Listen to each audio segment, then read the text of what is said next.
It's Justin Merrill. It's March 21st, 2010.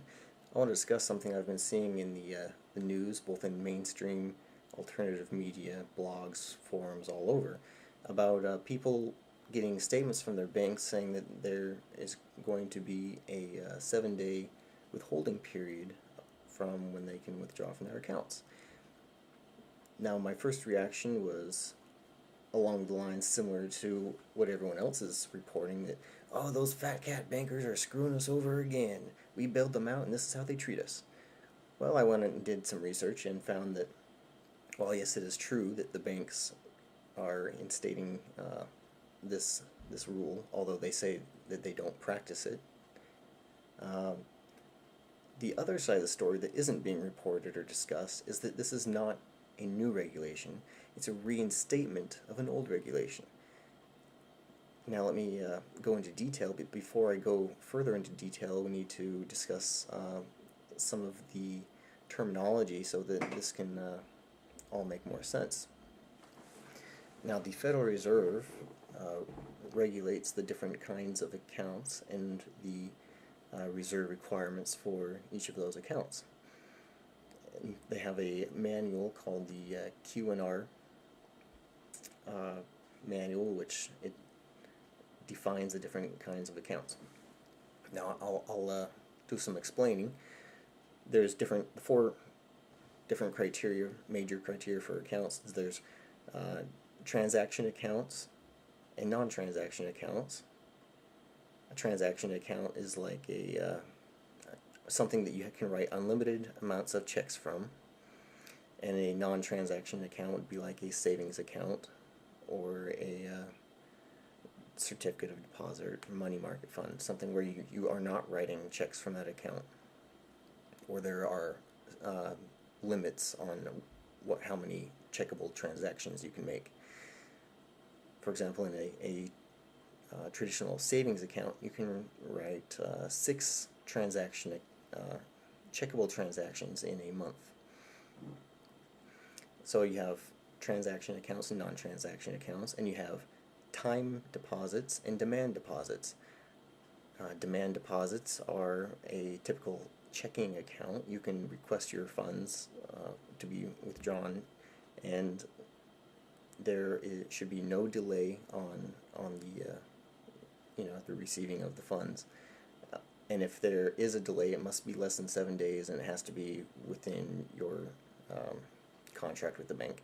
So almost no banks use that, I'm pretty sure. Now there's also time deposits, which have a penalty for withdrawing your funds prior to maturity, such as a CD or a savings account. Now, a savings account, the penalty is very small and very negligible. It's like the interest of the last 7 days of what you would have earned or something, and you're not penalized for principal, only the interest. So there's those 4 different account types. Now there's another account that is technically a time deposit, but it's a transaction account. So it's like a hybrid between the typical checking account. A checking account is a demand deposit, and it's a transaction account. A savings account is a time deposit and a non-transaction account. And this hybrid account is called a NOW account, or negotiable order of withdrawal.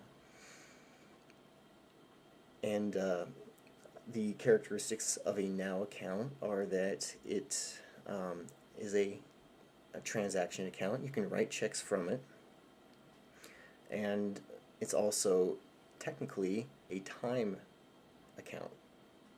So by being time deposit, it falls under the regulation that you can incur penalty for withdrawing your funds, just like a savings account.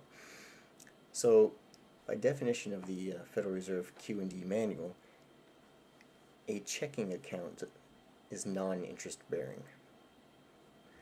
That might make a light bulb go off in your head because, hey, my checking account pays interest. What's up with that? What this means is that your checking account is actually a NOW account.